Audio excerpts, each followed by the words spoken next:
சீரியல்களின் full எபிசோடுகளை Sun டிவியில் ஒளிபரப்பான உடனே எக்ஸ்க்ளூசிவாக சன் நெக்ஸ்டில் மட்டும் ஃப்ரீயா பாருங்கள்.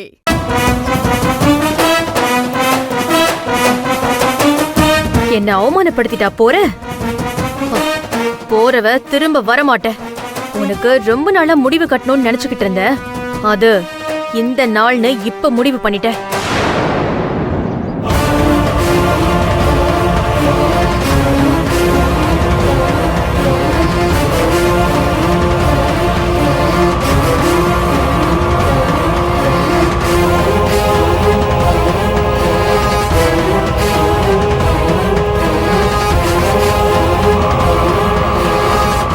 சொல்லுங்க, கொஞ்சம் வேகமா போங்களேன்.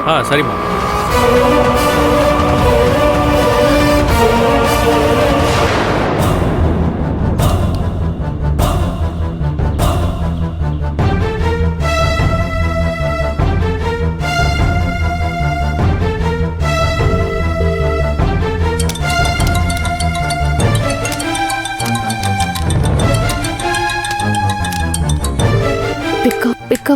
பிக்கப் டேய் போனை எடுறா.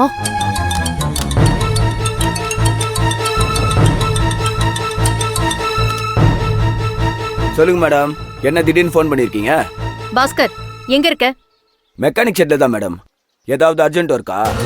ஆமா, ரொம்ப இம்பார்ட்டன்ட் ஒர்க். நான் ஏற்கனவே காயத்ரின்னு ஒருத்திய நாடு கடத்தணும், நேரம் வரும்போது சொல்றேன்னு சொல்லியிருந்தேன்ல. ஆமா, அதுக்கான நேரம் இப்ப வந்துருச்சு. அவ போட்டோ, அவ இப்ப போய்கிட்டு இருக்கிற ஆட்டோ நம்பர் எல்லாத்தையும் உனக்கு மொபைல்ல சென்ட் பண்ணிருக்கேன். கோயிலுக்கு போனவ வீட்டுக்கு திரும்பவும் வரக்கூடாது. நீ என்ன பண்ணுவியோ ஏது பண்ணுவியோ எனக்கு தெரியாது. அவ இந்த நாட்டிலேயே இருக்க கூடாது. எங்கேயாவது கூட்டிட்டு போய் விட்டுரு. அவளை தூக்கிறது ஒன்றும் பெரிய விஷயம் இல்ல மேடம், தூக்கிடலாம். பேமெண்ட் மட்டும் அக்கௌண்ட்ல அனுப்பி விடுங்க, மத்ததை நான் பாத்துக்கிறேன். இப்ப என்னால பணத்தை அனுப்ப முடியாது, அதுவே எவிடன்ஸா மாறிடும். நீ முதல்ல வேலையை முடிச்சிட்டு எங்க வரணும்னு சொல்லு, அங்க கேஷாவே கொண்டு வர. அமௌண்ட் எவ்வளவு மேடம்? நீ எதிர்பார்க்கிற பேமெண்ட்டை விட அதிகமா தான் இருக்கும். ஓகே மேடம், வேலையை முடிச்சிட்டு கால் பண்றேன். சொதப்பிடாத. அதெல்லாம் சொதப்ப மாட்டேன் மேடம். சரி, நான் போனை வச்சிடுறேன். டேய் அண்ணா, வண்டியை லாக் பண்றா. நீ பொருள் இல்லாத வண்டியில போற. சரிண்ணா, அர்ஜென்ட்டா ஒரு வேலை வந்துடுச்சு.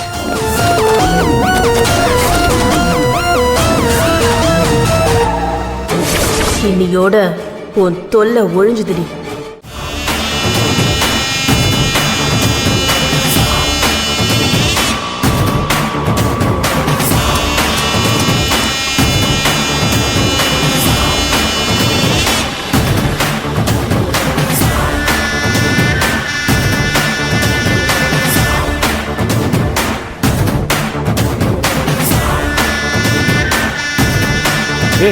அண்ணா, தியா மேடம் நம்மளுக்கு போன்ல ஒரு போட்டோ அனுப்பிச்சாங்கல்ல, அந்த பொண்ணு மாதிரியே இருக்குண்ணா.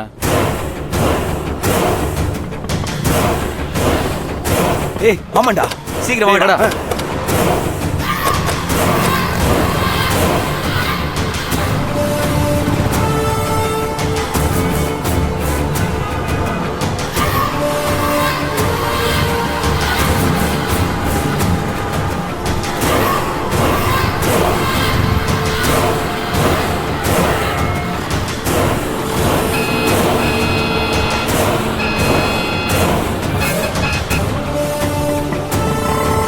டிராஃபிக்கா இருக்கு. ஆட்டோல ஏறு. போ, வண்டி எடு. சரிண்ணா.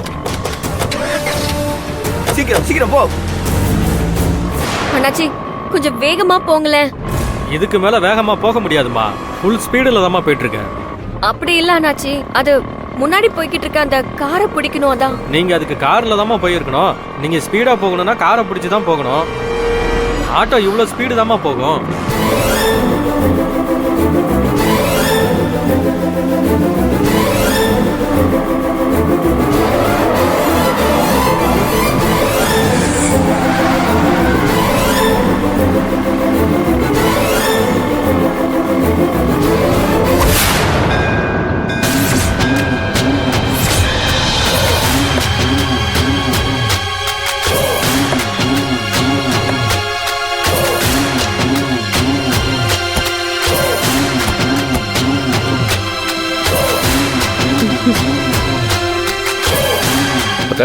கரெக்ட் டைமுக்கு வந்தாச்சு இல்ல, ஒன்றும் பிரச்சனை இல்லையா? ஆ கரெக்டா வந்துட்டோம் செழியா. அப்போ நான் ஆஃபீஸ் கிளம்புறேன், எனக்கு டைம் ஆயிடுச்சு. நீங்கள் பூஜையை முடிச்சுட்டு எனக்கு கால் பண்ணுங்க, நான் டிரைவர் கிட்ட காரை கொடுத்து விடுறேன். ஓகே?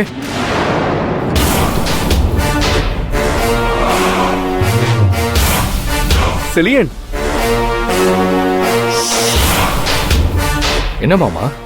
இல்ல கோயில் வாசல் வரைக்கும் வந்துட்டு உள்ள வந்து சாமி கும்பிடாம போறது சரியா இருக்காது.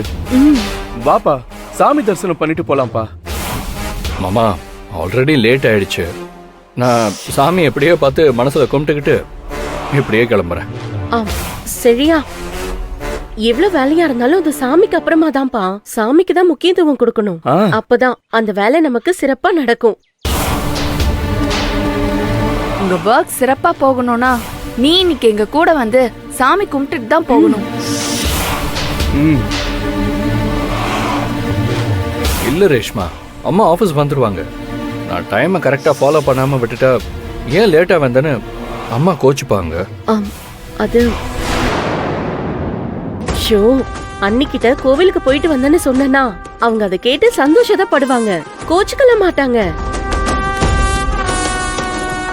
செலியா, இந்த கோவில்ல இருக்கிற தெய்வம் ரொம்ப பவர்ஃபுல்லான தெய்வம். மனசார வேண்டிக்கிட்டு சாமி தரிசனம் முடிச்சிட்டு நீ ஆபீஸ்க்கு போனா அடுத்தடுத்து பண்ண போற ப்ராஜெக்ட்ஸ் எல்லாமே வேற லெவல்ல சக்சஸ் தான்.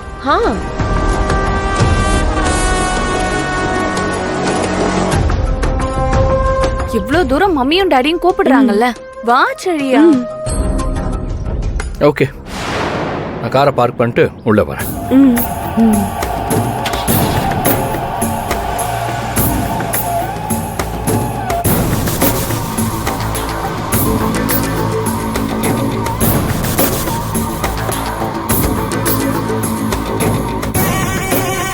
வாங்க போலாம், கூட்டிட்டு வாமா.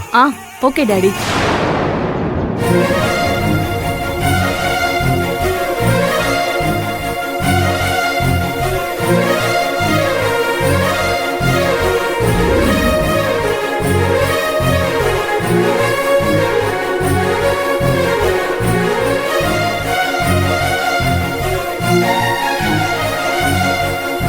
இனிமே செழியன் எனக்கு மட்டும்தான்.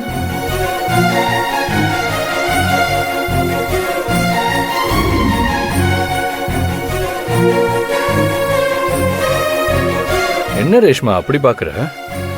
ஒண்ணும் இல்ல செழியா, சும்மாதான்.